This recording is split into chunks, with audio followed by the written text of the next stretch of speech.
모세오경의 5번째 책 신명기는 마지막 책으로서 구원의 완성이라는 주제를 가지고 있죠.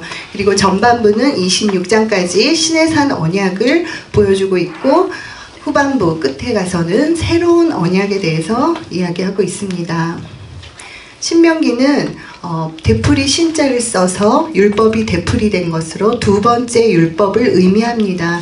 그리고 신명기의 내용은 모세의 3편의 설교로 이루어져 있습니다. 그래서 첫 번째 설교는 1장에서 4장 짧은 장이지만 40년 동안의 민수기의 내용을 회고하고 있습니다. 그래서 불순종했던 옛사람의 자화상을 보는 눈을 열어주고 있는 것이죠.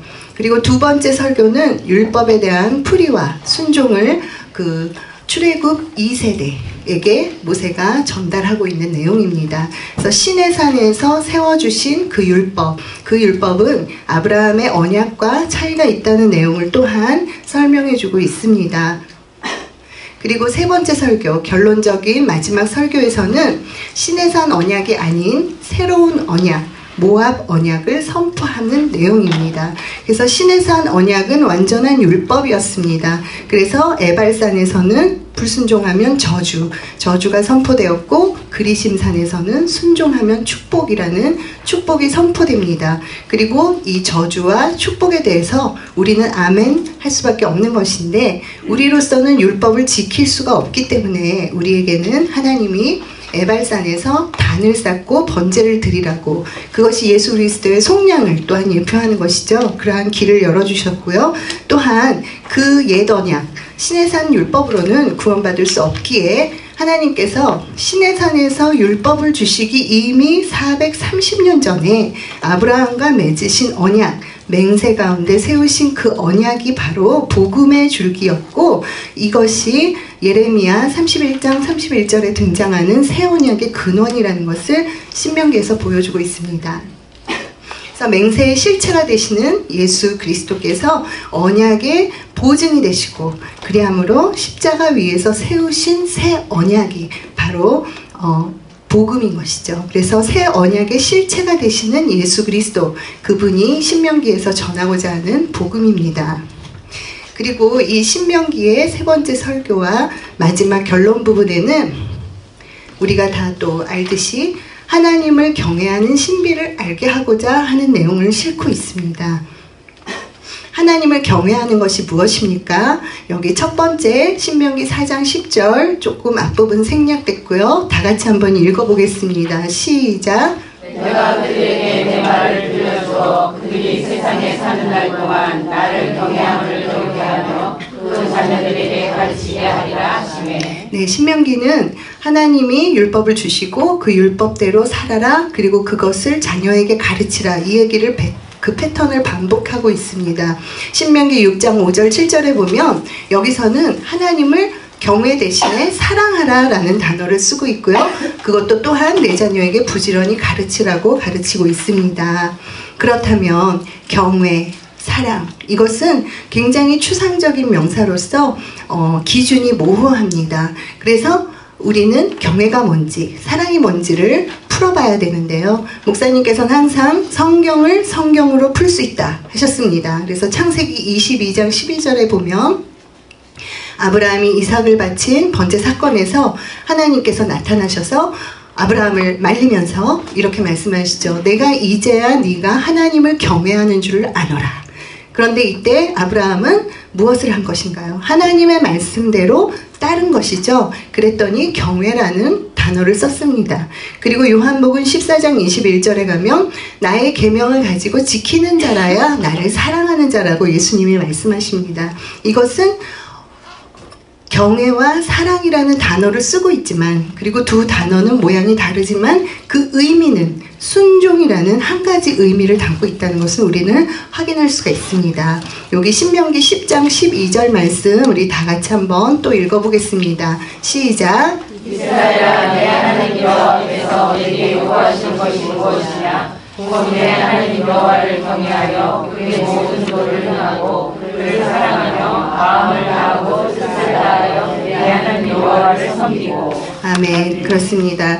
여기에 나와 있듯이 하나님을 여호와를 경외하고 사랑하라. 그것이 뭐라고 합니까?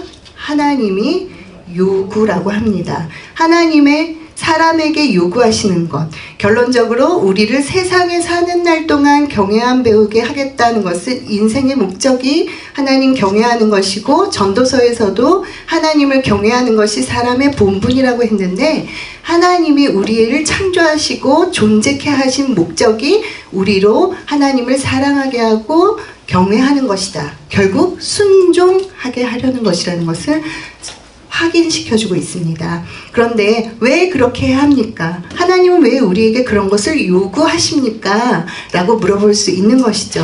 그렇게 질문하는 우리에게 바로 그 다음 절에 친절하게 하나님께서 답을 주십니다. 내가 오늘 내 행복을 위하여, 이렇게 말씀하십니다. 바로 우리가 순종을 할 때, 하나님을 경외하고 사랑한다는 표현으로 순종이라는 행함이 따를 때에 우리의 행복이 보장되는 것을 말씀이 확증하고 있는 것입니다. 그런데 여기서 문제가 생기는 것이죠. 순종이 쉽지가 않습니다.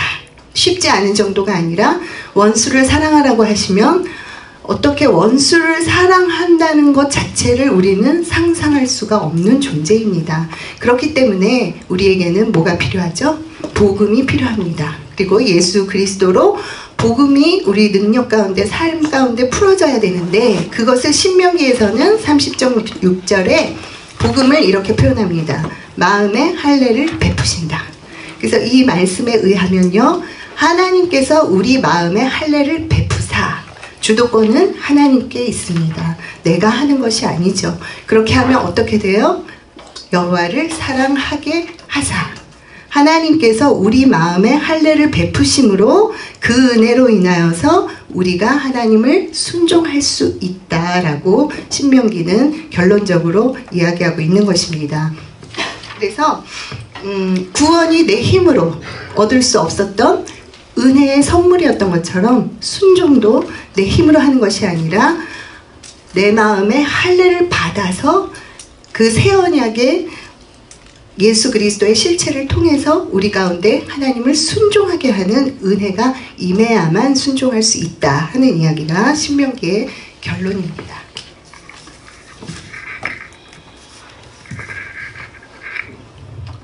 그리고 이렇게 신명기의 순종의 이야기, 기준을 가지고 순종한 사례로서 스토리를 펼치는 것이 여호수아서가 되겠습니다.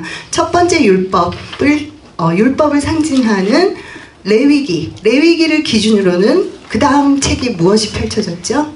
민수기. 레위기 다음에는 불순종의 사례가 펼쳐졌습니다. 그런데 대조적으로 신명기 다음에는 순종의 사례를 보여주고 있는 것입니다. 그래서 여호수아라는 인물의 그 이름이 헬라식 발음이 예수인 것처럼 여호수아는 정복자 여호수아로서 대장 역할을 하지만 완전한 정복자이신 예수 그리스도의 예표가 되는 인물입니다. 그리고 여호수아서는 24장까지인데 절반을 딱 잘라서 전반부에서는 땅을 정복하는 이야기, 후반부는 그 땅을 분배하는 이야기를 담고 있습니다.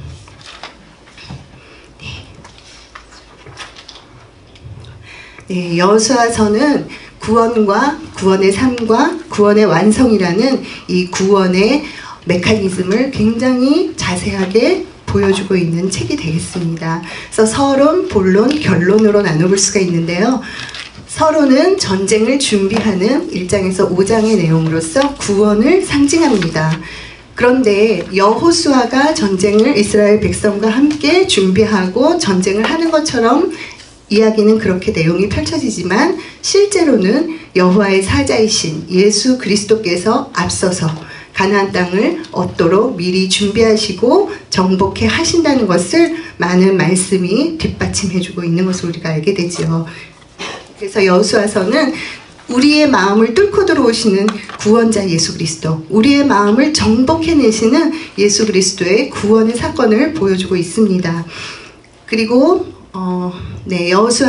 여호수아는 이 여호와의 군대 대장인 예수 그리스도를 만나는 사건이 있죠. 그때에 순종을 해야 이 전쟁에서 승리할 수 있다는 것을 알게 됩니다. 그래서 내 발에 신을 벗으라 할 때 그대로 행하며 권리 포기하는 내용을 담고 있습니다. 그리고 이제 두 번째 본론 부분에서는 정복 전쟁이 펼쳐집니다. 이것은 구원의 삶을 나타냅니다. 구원의 삶은 곧 순종이죠. 그래서 순종을 하면 견고한 큰 여리고성도 무너지지만 불순종했을 때는 아이성같이 작은 것도 무너뜨릴 수 없고 오히려 내 육신, 생각, 마음이 무너지는 것을 우리는 알게 됩니다.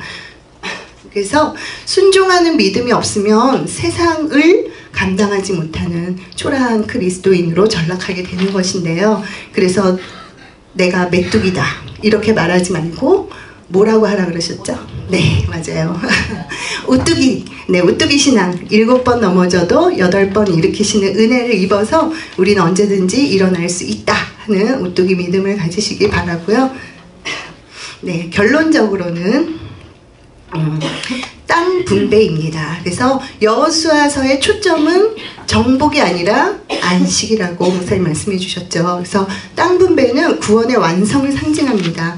천국, 영원한 참 안식의 모형을 땅 분배, 가나안 땅 분배를 통해서 설명하고 있는 것입니다. 그래서 예수님께서 승천하실 때 아버지 집에 내가 너희가 거할 처소를 예비하러 간다. 거기 너희가 거할 집이 많다. 이렇게 소망의 말씀을 주셨던 것이 이것과도 연결이 되고 있습니다. 그리고 예수님은 신약서를 통해서 인자는 안식일의 주인이다. 이렇게 말씀하고 계시죠. 그래서 안식일의 주인이신 예수 그리스도를 주인 삼는 사람은 참 안식을 누릴 수 있다 하는 이야기입니다. 곧 순종하는 자에게 안식이 있다는 것이죠. 그래서 신명기의 결론이 뭐였습니까? 하나님을 경외하는 신비로 사는 것인데 하나님을 경외하는 신비는 순종의 신비라고 할 수 있습니다. 그런데 순종은 무엇을 위해서? 우리의 행복을 위해서. 그런데 이 우리의 행복을 여호수아서에서는 안식이라고 표현하고 있는 것이죠. 그래서 저희들이 믿어 순종해야 된다고 했습니다. 믿음은 어디에서 납니까? 네, 들음에서 그리스도의 생명의 말씀으로.